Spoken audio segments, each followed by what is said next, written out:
Welcome to the link. I'm going to do a quick demo that goes through the three parts of our product. First, we're going to create a project. We're going to call this project 4. We've already put in some members of the team. We can select beginning and end dates, although you can get started without that. We've only added that one team member. So we've created a project, and the first thing we're going to do is go upload our specs. Now I'm going to select all for a full project, and that takes something like 3 to 5 minutes, so we'll pause the video and start it again.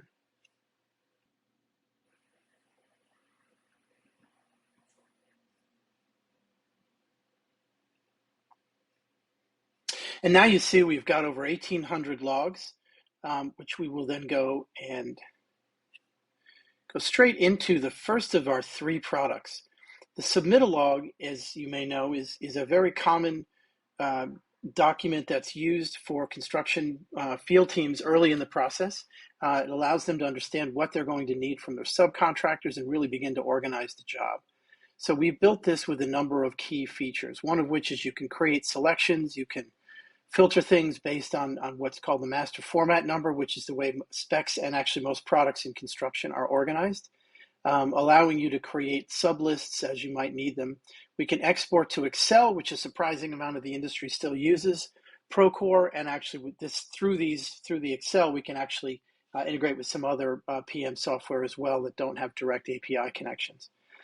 So this is the core of what we've built. Again, it gives you the ability to start with a submittal log, but also while you're there, really getting your arms around the project, including everything like there's a search bar and so on and so forth.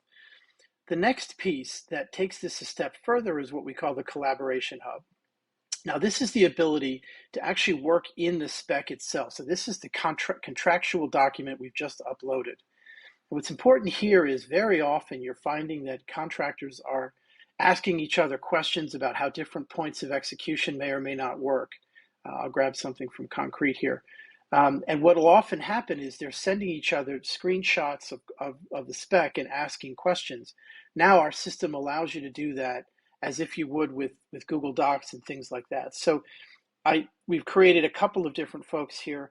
The key thing here is you're able to select people that are already part of the project and ask them questions, which then gets emailed to them so they can respond. So very familiar workflow.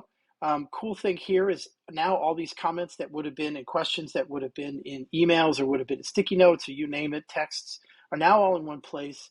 They're searchable and actually able to be integrated in our AI product, which is my third point, and that's our Spec GPT beta. We've created a chatbot that allows you to look at all of the uploaded documents and then ask simple questions that are important at different points of the project.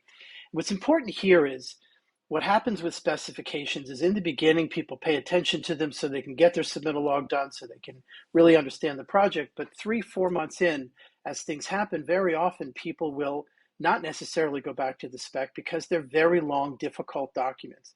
What we've created here is a sophisticated way to ask questions as you need them during the project, so that people don't rely on muscle memory and create all sorts of risk, because that is what happens right now, is people say, hey, I've done concrete before, I don't need to go back to the spec.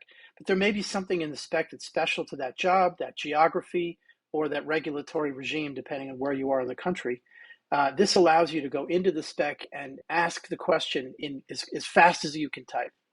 What we're saying is you're going from what used to be like an old map where you only use it when it's really difficult or when you're in trouble, to Google Maps, which you use whenever you want. Well, now imagine Spec GPT is like Google Maps. If you're even a little unsure of something, you can go check, ask the question, and see the underlying spec where appropriate, which is a lot of fun.